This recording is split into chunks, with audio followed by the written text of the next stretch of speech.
Grįžtame į Labą rytą ir mūsų studijoje žavi, moteriška kompanija, 4 kirpėjos stilistės. Tai arčiau manęs Jolanta Mačiulienė, kirpėjų ir grožio specialistų asociacijos prezidentė. Labas rytas. Toliau Jolita Zujienė, kirpėja stilistė, kuri pateko į 10-uką vestuvinių šukuosenų ture. Pakalbėsim, kur jį pateko. Dar toliau Kristina Gorodeckienė, tai kirpėja stilistė Europos čempionė. Greičiausiai priežastis, kodėl jūs viešite mūsų studijoje, kabo ant Kristinos kaklo. Ir paskutinė, bet ne paskutiniausia, Olga Barkovskaja-Kazlovskaja, kirpėja stilistė, laimėjusi 4-ąją vietą, taip pat Europos kirpėjų ir grožio specialistų konkurse. Jis būtent yra mūsų pokalbio ir šiandien jūsų viešnagės priežastis. Kristina, ar tikėjotės laimėjimo ir ką jums atnešė, kiek reikėjo konkurentų nugalėti? Kaip pasakyti, turbūt, kai pradedam dalyvauti konkurse, tai mes vis tiek norime laimėti. Kad užlipsim ant aukščiausio laiptelio Lietuva ir nugalėsime tokias stiprias šalis kaip Italija, Rusija, Norvegija ir dar kitas daug kur šalių, kur apie 10 šalių dalyvavo, tikrai to turbūt tik svajonėse galėjom tikėtis. Tas mūsų užlipimas ant aukščiausio laiptelio ir aukso medalis turbūt įpareigojo toliau nesustoti ir toliau dirbti ir judėti, taip pat sunkiai treniruotis. Tai, ką mes padarėme iki tol ir dabar turime kažkokį rezultatą. Tai manau, kad sieksime toliau kažko daugiau. Pone Jolanta, ne pirmus metus dalyvaujate tokiuose konkursuose. Kaip vyksta Europos kirpėjų stilistų, grožio specialistų, meistrų šitie čempionatai? Šitie čempionatai iš tikrųjų vyksta kiekvienais metais, yra zoniniai suskirstimai, yra atviros šalių taurės, yra Europos čempionatai individualiai įskaitoje ir komandiniai įskaitoje. Va šį kartą buvo individualiai įskaita, dabar visiškai neužilgo bus už gero mėnesio Piteryje. Kaip tik bus vėl Europos čempionatas rytų šalių bloko ir tenais vyks čempionatas komandiniai įskaitoj. Tai aš supratau, kad mūsų merginos netvėsusios nuo tų įspūdžių, kas įvyko vienai, jos vis tik tai ruošiasi dalyvauti ir tenais. Ir mūsų, aišku, didžiausias tikslas yra Milanas, pasaulio čempionatas, nes pasaulio čempionate tu parodai viską, ką žmonės sudėjo per tuos metus. Sukroviai savo kraitelę, sudėjo, parodė ir aš tikiuosi, kad šita komanda, kurią mes dabar rodom ir kuri tikrai atstovauja Lietuvai kuo puikiausiai aukso medalį.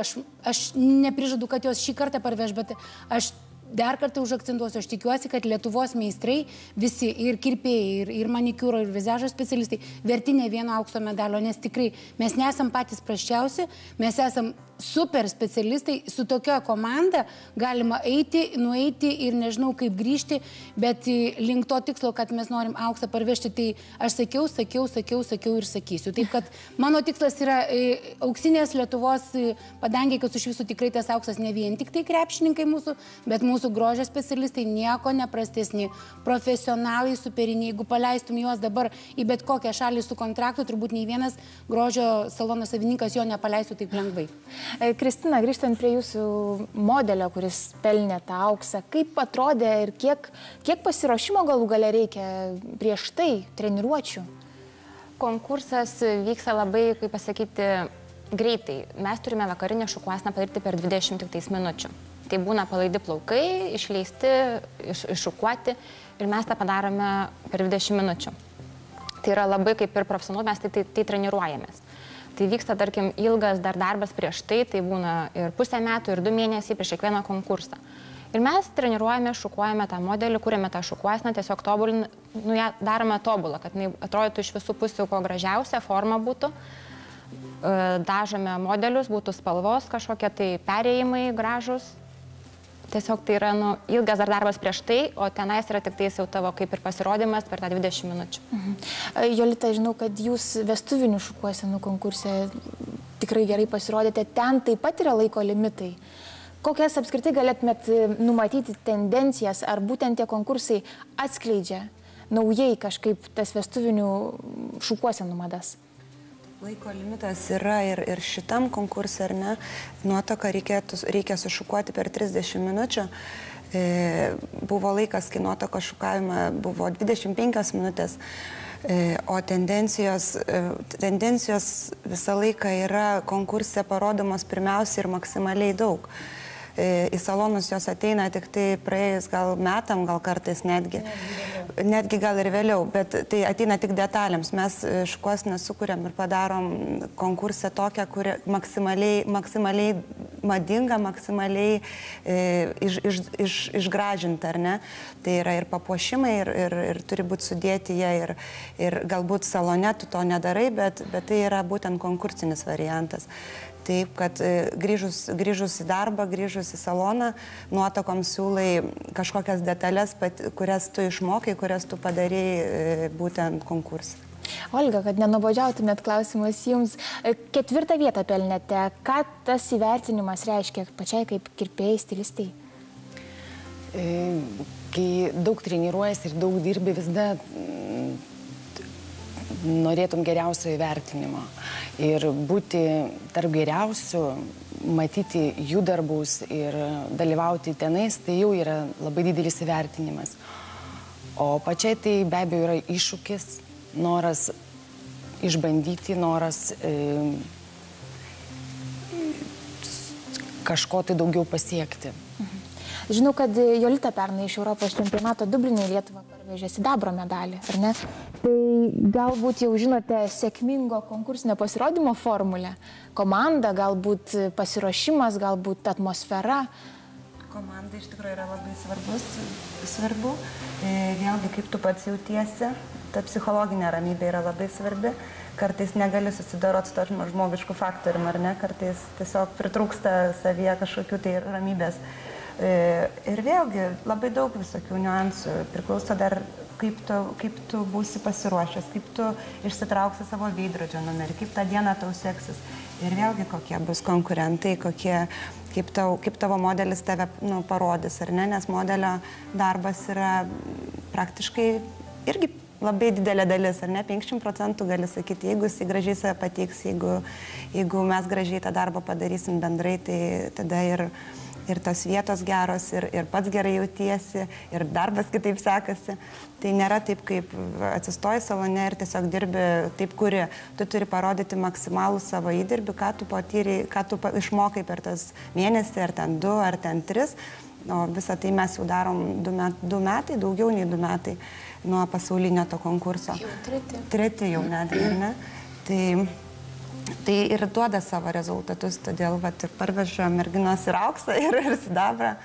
Taip, kad tai nėra be nieko, neįdėto darbo. Nėra neįdėto darbo, žodžiu, mes daug dirbam, kad tai pasiekti. Pone Jolanta, kaip apskritai vyksta tie konkursai? Papasakokit niuansus, ko žmonės gali net neįsivaizduoti.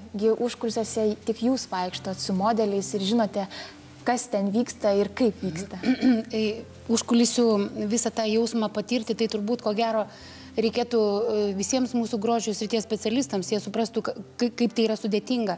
Nuo pat to, kaip ateina meistrės su modeliu į užkulisius ir kaip jisai ten ruošiasi ir kaip jisai žino kiekvieną savo sekundę paskaičiavimą, kiek jisai turi skirti laiko vienai ar kitai detaliai, sušukuoti, sudėti. Žodžiu, žmonės prieš tai ruošiasi, dirba, užkulisiai kunkuliuoja, verda. Tenais yra jau savo gyvenimas, ko nemato tikrai paprasta akim atėjęs žiūrovas, nes užkulisiuose atsiskleidžia viskas, komandinė dvasia. Tada, kai žmonės sukimba rankomis, vienas kitam palinki sėkmės, va čia yra komanda, va čia yra komandinis siekimas ir iš tikrųjų šiuo metu nusistovėjusi yra labai gera atmosfera.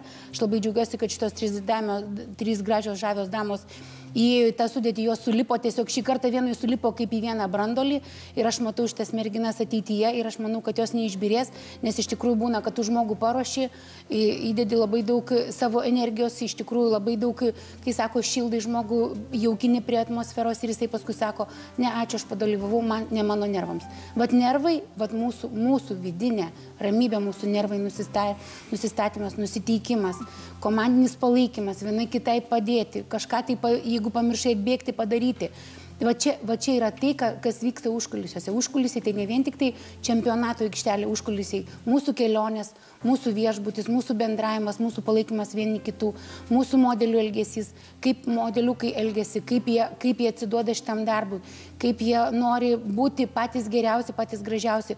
Šitam, pavyzdžiui, čempionate mergaitė, kuri atstovavo Kristinai, lygiai taip pat atstovavo ir Jolitai. Tai žmogutis, kuris atstovavo 2 savo kirpėjams ir per 2 turus ėjo drąsiai, galvytę pakėlus. mergaitė nemiegojo, nevalgė, žinojo savo darbą, žinojo, kad jį reikės atlaikyti ir jinai iš tikrųjų atlaikė. Apskritai noriu pasinaudodama progą padėkoti visiems, kurie prisidėjo prie mūsų išvykimo į Vieną. Tikrai yra nuostabus žmogus, kuris mums padėjo su drabužiais, tai mūsų drabužių dizaineris, mūsų, tarp kitko, asociacijos narys Liutauras Alasevičius, kuris tikrai geranoriškai, nuoširdžiai padėjo, sutvarkė merginoms su drabužiais, išsprendėm dieninę šukavimo problemą, tai kad merginos atrodė klasiškai, atrodė moderniškai, atrodė madingai, visiškai skiriasi nuo viso to, ką mes matėm. Tai buvo stilius, tai buvo tikrai europietiškas lygis ir aš labai džiaugiuosi, kad ne vien tik tai modeliai labai gražiai atrodė, bet ir mūsų kirpėjos. Aš labai didžiuojuosi, kaip aš išvažiuoju kitur. Žinau, kad jūs galite labai daug ir gražaus pasakyti. Man labai patinka mano komanda, mano merginos ir man apskritai patinka žodis Lietuva. Tai va, ta gražia gaida mes turim ir baigti. Palinkėsiu jums dideliausios sėkmės toms, kurios ruošiatės į Sankt Peterburgą, kaip minėjo. Ir likite kartu su Lietuvos televizija.